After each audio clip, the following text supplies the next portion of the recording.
In the name of the Father, and of the Son, and of the Holy Spirit. Amen. Glory to Jesus Christ. Today we hear a rather strong and strident message related to the question of slavery. Whether we are slaves of sin or whether we are slaves of righteousness. St. Paul in today's letter to the Romans doesn't really give two different options. There are two roads, there are two ways, two paths.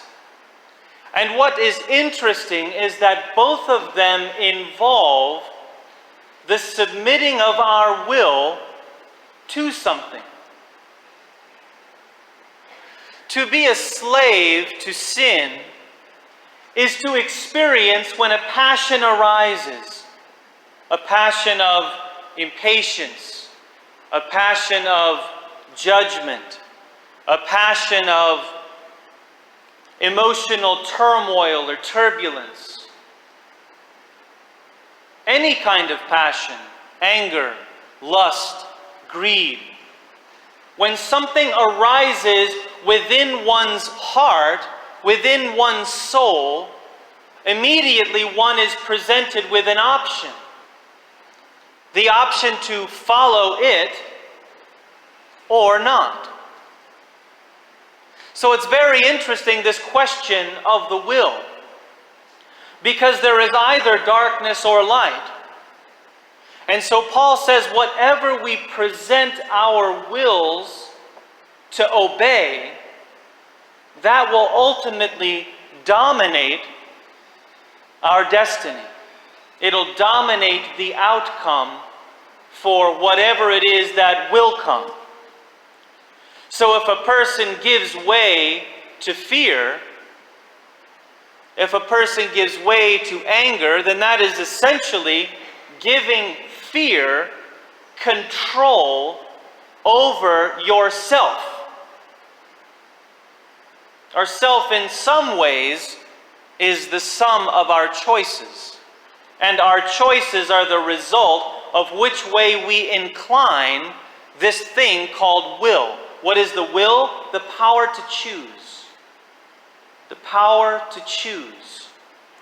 So if in using this power to choose, a person agrees to something like impatience, something like fear, something like anger, something like lust. Lust just means any self-centered desire. That's what lust means. A self-centered desire. So if a person presents themselves to one of these passions, then a person has agreed to allow darkness into the gate of one's soul. So it's not that God punishes a person with darkness. It's that the person hears a knock on the door, and it's anger or lust or greed or fear, and the person has let that in. Now, many times we do not even realize it's almost like how it used to be more in 50 years ago when people often wouldn't even lock their doors. That's a very rare occurrence today. It does happen. There are some neighborhoods that are that safe. But it's almost like we don't have any guard at our door. And so some of us have just allowed fear to enter into our door unchecked, into our home, the home of our heart, the home of our soul. And so we don't even realize that we're making a choice. Every time that we are influenced in our thought or our judgments by any passion, fear, anger, impatience, anytime we've done that, We have agreed to it. We have already entered into agreement with it. And if we examine our experience, we'll find that this is exactly what happens.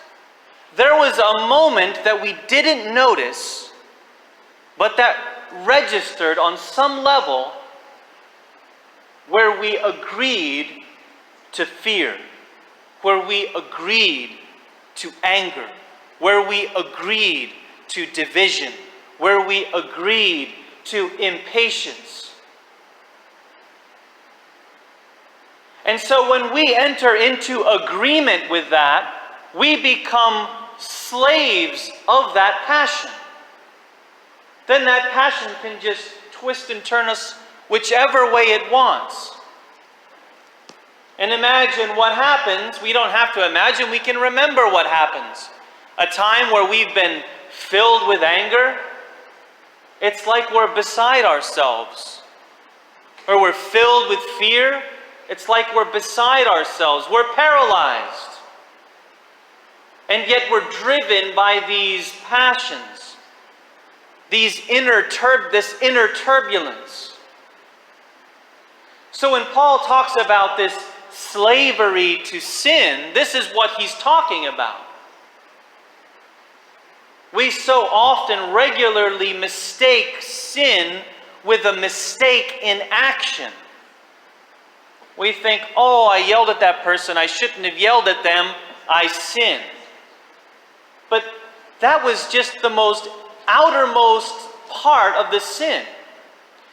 It's like if you're sitting around a campfire, sometimes you'll notice a spark will kind of come out of the fire.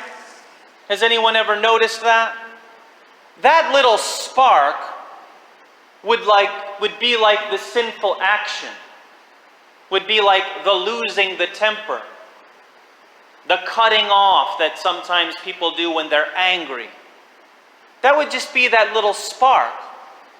The actual sin is the raging fire that produces that spark. That is the sin. And it is our agreement with the passions that functions as fuel to that fire. The passion arises like a tree branch nearby, and we just pick it up, and our agreement with that passion is our throwing it into that fire. And so the passions just stir, and we wonder why we're angry. We wonder why the people aren't doing what we want them to do. We wonder why the people are this way or that way.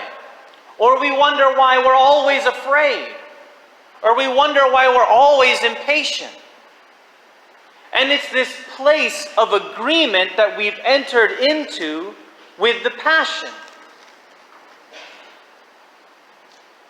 And so it has this fuel that's constantly burning and raging and driving our lives this way and that. We just heard recently where Christ said to not worry. And it's very tragic that He's actually inviting us into a place of no worry, but we say, no, Lord, I'd rather worry. I am smarter than you, Jesus Christ. I'm going to worry. I don't care what you say, God. I'm still going to worry because I know better. I am going to worry about this and that, this person, that person. I'm just going to constantly be afraid, and I'm going to constantly be angry, and I'm not going to worry because I don't want to hear you, God. That's one response. Another response is, Lord, deliver me from this fear. Deliver me from this anger. Lord, I have entered into agreement with anger too many times. I've entered into agreement with laziness or selfishness too many times. And so instead of justifying our impatience, our laziness, our anger, our fear, whatever passion it is, we instead call out to God to deliver us from the slavery to these passions. You notice one passion replaces another, and another, and another comes and takes its place. And it seems like you may grit your teeth and not bite the person's head off, and then two more passions take their place. But God is inviting each one of you to a life of total peace and alert but relaxed state of being. When Saint Anthony the Great left his battle with the passions and the unclean spirits and emerged victorious, one of the comments that Saint Athanasius made in his biography was how relaxed and essentially normal Saint Anthony was. Not normal in the sense that how we all normally get caught up, but he was just a healthy, relaxed person. He wasn't constantly stimulating his emotional responses to everything. He had what's called dispassion, which is not the same as disinterest, and it's not the same as apathy. It's a state where one is not constantly worked up or tense or tired or overwhelmed. So God is inviting each of us into this life where we can just, okay, I get it, God. I don't know exactly what you're doing, but I know that you are doing it. I don't have to know all of your reasons, God. So I can relax. And so Paul talks about that as slavery to righteousness. We have to choose, and each one of us chooses. And so a slavery to righteousness is a slavery to resting in the lap of the Lord. That sounds nice, doesn't it? To rest in the lap of the Lord, where you can seriously not worry, deeply be at peace with everything that arises. A person becomes so holy and so righteous that their eyes can't even see sin. They're not in projected concepts of a world that's constantly aflame with all of the passions that are burning in the world right now. The person has given that to the Lord. And in their love and in their sense of inner peace, they spread that and give that kindness and calmness to each person. We like to come up with theories, programmatic, entire theories of how to fix the world and how everyone should be. They should definitely do this and definitely not do that. And they should stop doing that and they should start doing this. And you know what? I'm going to start doing this and I'm going to start doing that. I'm going to help myself. I'm going to be a better person today. And then we build all of this on the passion of pride and judgment and projection, and we're not learning the way of peace, which is to impart love directly from person to person. You cannot love a concept. You can get enthused and excited about it. But a concept of the world you can't love. The only part of the world that we touch is right here and now, and wherever that here and now will be. That will be where, as Christians, we make change. We make change at the gas pump with the gentleman who comes out to pump the gas, and you ask him how he's doing. And if he tells you some good news, you rejoice with him. And if he tells you some bad news, you sorrow with him. And you say, may I pray for you? Is it okay if I pray for you today? And you, right there in your car, can pray with that gentleman. Or the person at the checkout line who has a boss breathing down their necks some inhumane policy, and so they're incredibly grumpy and they're over it. And they're just not even looking at the person in the face, and they're angry. And instead of saying, well, you know what, I should not be judged and be treated in such a harsh way by this cashier, this mere customer service agent. Instead, we just give it to God. And we understand at the depth level that this person is hurting. Even if they don't know it, and especially if they don't know it. Christ said, Father, forgive them, they know not what they do. If they had the light of Christ, could they have been acting that way? No. And without the light of Christ, they cannot help but act that way. So how can we judge them for what they don't have?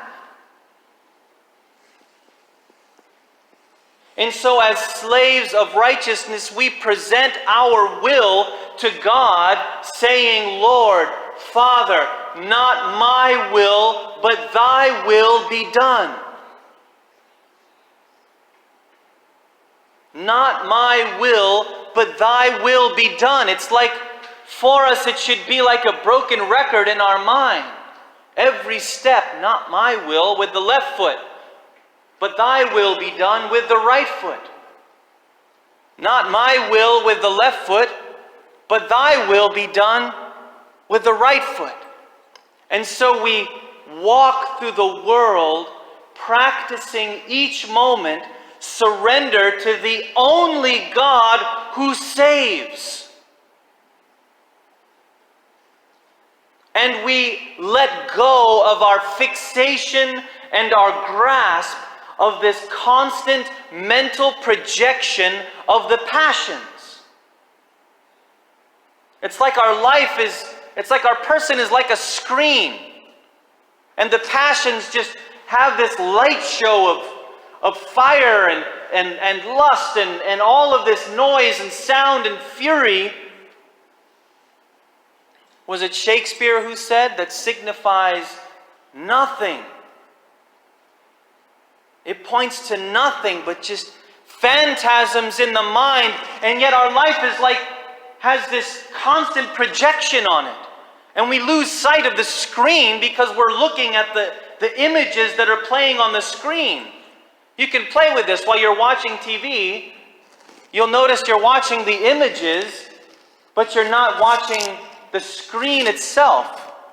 Or while you're watching a movie, the movie's off and you can see the screen, there's nothing on it. It's clear, it's white, it's pure. But then when the movie of the passions plays, all of the images come onto that screen. And then we fall into their narrative constantly. And so the challenge is for us to interrupt the constant mental projection and narrative of the world and just be in the room that you're in now. Just be feeling the sensations of sitting in the seat now. This is where you are. Feel the sense of the breath in your lungs now. This is the only place you can be now, but it requires a heroic effort of surrender. To say, Lord, I'm willing to surrender all of the narratives, all of the worries, all of the problems that I see everywhere constantly. I'm willing to surrender them at your feet so that I can climb up, Lord, and rest in your lap. Because surrendering our will to the Lord is nothing but peace. And we know that we are surrendering to the Lord when our peace keeps increasing. And when the person who otherwise would trigger us to respond, we are peaceful still. So take hold of peace as your inheritance from Christ, that He gives to you, that He pours the Spirit of peace into your heart. Grasp it, but you have to let go of everything else first. And grasp on to Christ. And allow His will to be your will. Glory to Jesus Christ.